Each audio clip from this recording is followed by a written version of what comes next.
Now, Russia is stepping up its attacks on Ukraine's eastern Donbas region.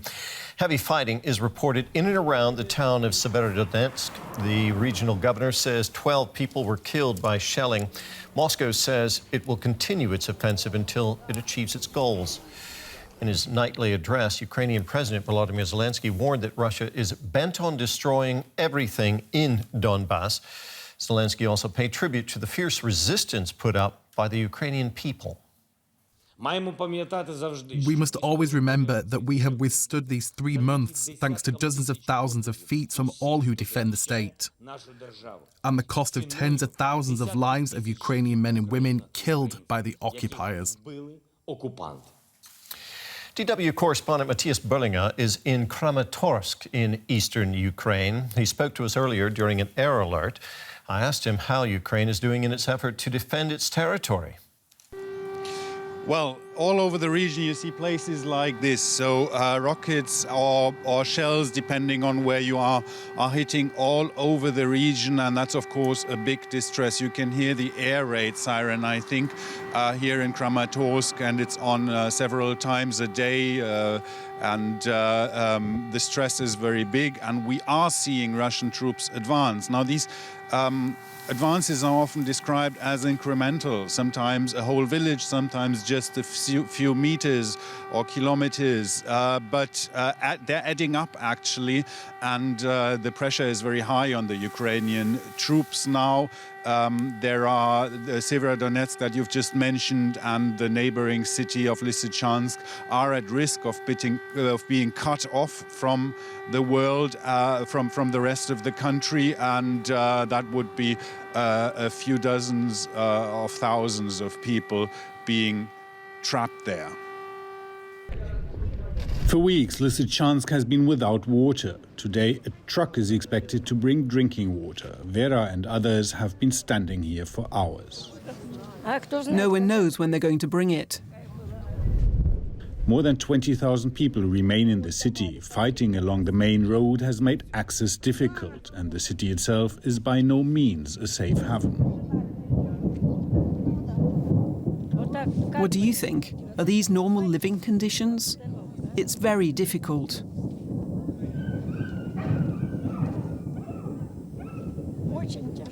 Always this roaring thunder above your head.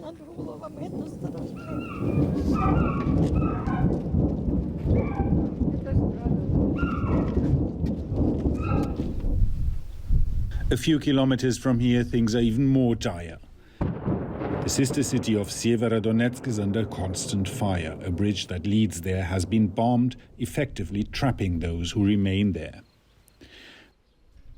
That is a fate that could also await Lysychansk if fighting along the road continues. The city has already taken quite a few hits. The government is trying to arrange evacuations while it's still possible. A few dozen people have been told that a bus would pick them up today. We were hoping that things might be okay, but when shells fly over your head and houses are burning, you just feel that you can't go on. Our nerves are wrecked. Nobody knows when the bus is coming, and there's no way to ask. Internet and phone service are down. In the basement, about 80 people have been sheltering for weeks, some since the beginning of the war.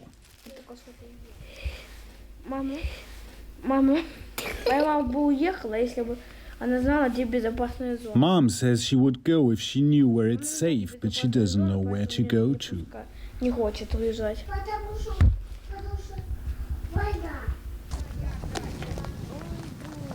Vera has been given 10 liters of water. That's all for today. She and her neighbor Galina will have to come back soon. At night, they stay in the basement.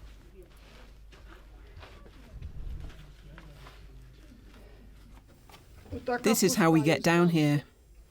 The whole neighborhood has moved into basement. 1, 2, 3, 4, and over there, 6 people living here. There's always fear that the next shell might hit here. I feel sorrier for my cat than myself. You cry every 5 minutes. What will happen to him if I die? We'll bury him, don't worry. The evening is approaching. Today's evacuation bus has not arrived yet. Nobody knows whether it will still come or not. Matthias, we saw in your report people hoping a bus would come to evacuate them. How difficult is it to arrange evacuations from those areas that Russian troops are advancing on? We were told that this bus came late at night that day, but other attempts have failed, or they have partly failed. There was another evacuation scheduled after that, when they were able to just evacuate 6 people, although they were hoping to evacuate around 40. But it was impossible, obviously, for the people to get to the evacuation point. The buses that run there are armored vehicles, because there is always the danger of being shot at when they leave the city. So things are very dire, and the window where it's still possible to evacuate people from there seems to be closing. Matthias, thank you very much. DW's Matthias Berlinger reporting from the city of Kramatorsk in Ukraine's eastern Donbas region. Let's bring in Simon Koschet here. He's a professor of international security at Zeppelin University in Friedrichshafen, Germany. Simon, thanks for being with us. What's your assessment of the situation in Ukraine's Donbas region? Is Russia gaining the upper hand there? It indeed looks like that. We're apparently entering a new phase in this war, where Russia is trying to push all its military effort on the southeastern region of Donbas and Luhansk. Mainly in an effort on Putin's side to change his war efforts, shifting from the invasion of Ukraine proper and the attacks on Kiev and the capital to securing the southeastern region to have a face-saving military success in front of his population. Now, Ukraine's president says he's unwilling to cede any territory to Russia and is determined to force Russian troops out of his country permanently. Do you think that's realistic? At this point, it's of course for the Ukrainians to decide what the terms of a future peace deal might be. But from my point of view, given the current situation with no Western direct military involvement pushing Russia back, it looks like we're going to reach a stalemate at some point. And so I think it's unrealistic to think that Russia will give up these occupied territories as long as it sits there. And so the peace deal might look more like a Bosnian Dayton-like solution, which was reached in 1999, so in 1995, where the Ukraine will effectively be divided. But of course, that's not what we're hoping for. There's tremendous international pressure on Russia to end its war in Ukraine and withdraw from the country. What impact would you say that pressure is actually having? I think the economic pressure is quite substantial. However, there are 2 problems with this. The first problem is the lack of reliable data. The Russian economy, we simply don't know how bad the Russian economy is really hit by these sanctions so far, because Putin and the Russian regime are really covering up most of the effects. But we see some effects, at least, high inflation, unemployment, etc. The other thing is that those sanctions only build up a long-term effect and don't affect the military situation on the ground.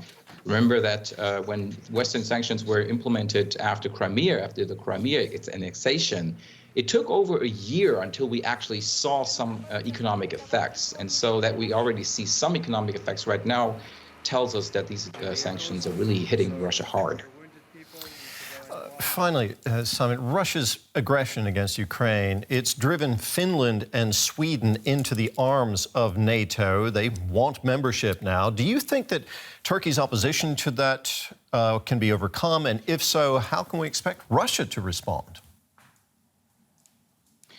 Well, Putin has spectacularly failed in bringing or dividing NATO and rolling NATO back in Europe. In fact, the opposite has happened. NATO is enlarging.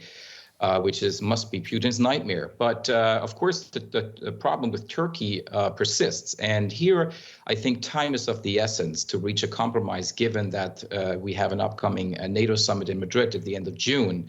The goals the goals by Turkey are quite clear. They want less political support or no political support for the YPG and PKK, what they call terrorist organizations, and their activities in North Syria and Turkey proper. And of course, the military arms embargo that is still in place by Western allies, especially by the United States, which Turkey wants to end as well. And at some point, NATO will have to reach a compromise of that. And that has happened in the past. We have a precedent from 2 years ago, 2020, with the similar situation when Turkey blocked NATO defense plans for the Baltic region after the Crimea annexation. Simon, thank you very much for talking with us. That was Professor Simon Koschut at Zeppelin University. Thank you.